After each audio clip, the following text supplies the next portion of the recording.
Cette année, spécialement, moi, mon objectif personnel, c'est de marcher pour l'espoir que ma petite fille puisse un jour marcher elle aussi. Elle a une maladie des os. Ça s'appelle ostéogenèse imparfaite de type 7. Ce sont des bébés qui sont appelés là, bébés porcelaine. Et elle a déjà de multiples fractures là, depuis sa naissance. J'ai décidé que je voulais apporter sa photo sur mon sac à dos, comme si j'amenais ma petite fille sur mon dos. C'est des bébés qui souffrent, qui souffrent, qui souffrent, qui souffrent.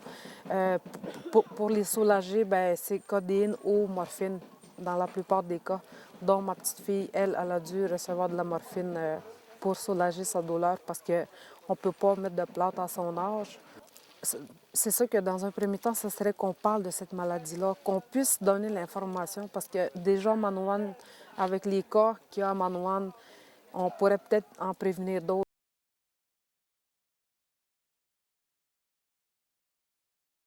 Bien, les jeunes que j'ai amenés cette année, c'est des jeunes qui ont marché l'année passée. J'en ai un là-dedans, il est en secondaire 4. Lui, c'est un jeune qui vient d'Obidjouane, mais qui vit maintenant à Manoane. Lui, il était volontaire à continuer cette année, sauf que vu que c'est des jeunes, bien, il n'y avait pas les moyens financiers pour le faire. Les deux autres jeunes, ben, c'est un autre jeune qui est plus en secondaire 1, l'autre il est plus dans un programme du ministère, là, ça s'appelle métier semi-spécialisé.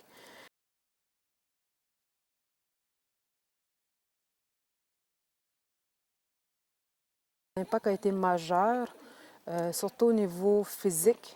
Ça a créé un effet de... c'est sûr qu'il y a eu beaucoup de monde par après qui ont décidé de, de marcher avec nous.